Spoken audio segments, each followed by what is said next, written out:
currency in the world, heck, possibly in the history of the world. Why? Well, mostly because of oil. You see, oil is traded in dollars, going back to a deal made with the Saudis and OPEC decades ago. Did you know that? It's really important. Here's why it's very important today. Tonight there's a report that the Saudis are threatening to ditch the dollar.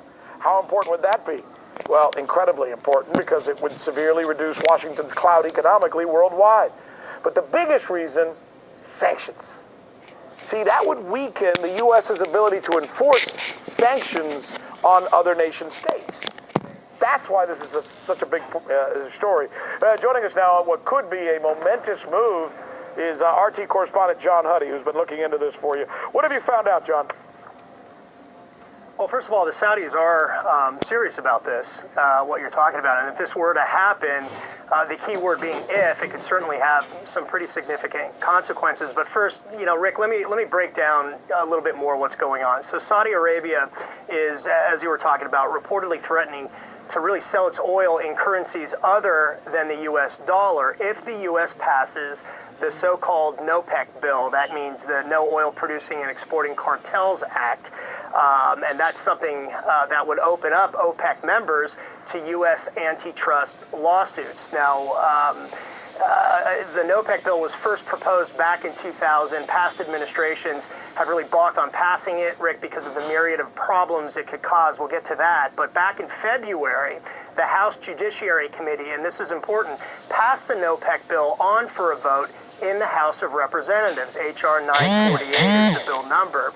While not publicly supporting NOPEC as president thus far, did support it back in 2011. And while it's unlikely to pass, the Saudis are concerned enough that they're warning U.S. energy officials about the potential consequences if NOPEC becomes law and OPEC, as you said, ditches the U.S. dollar, Rick.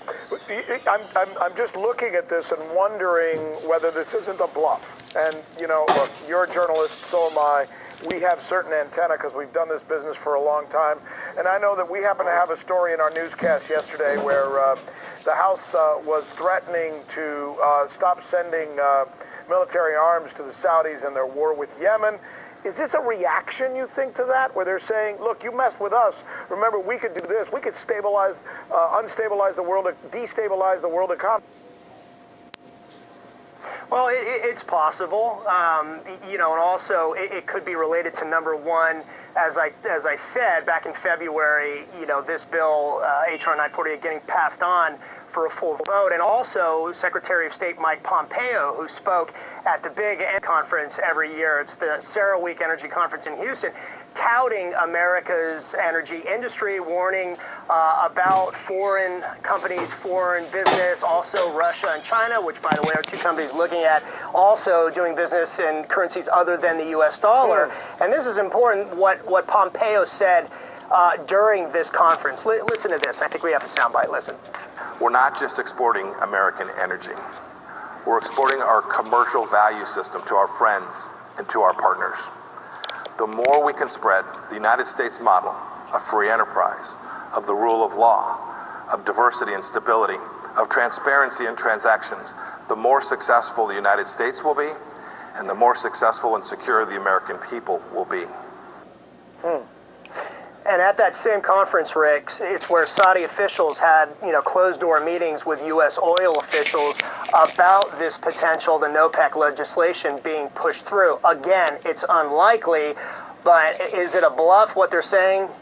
We'll see. Yeah, I'll tell you what, important bluff, even if it isn't, because it's something that would, affect the world economically in a very significant way.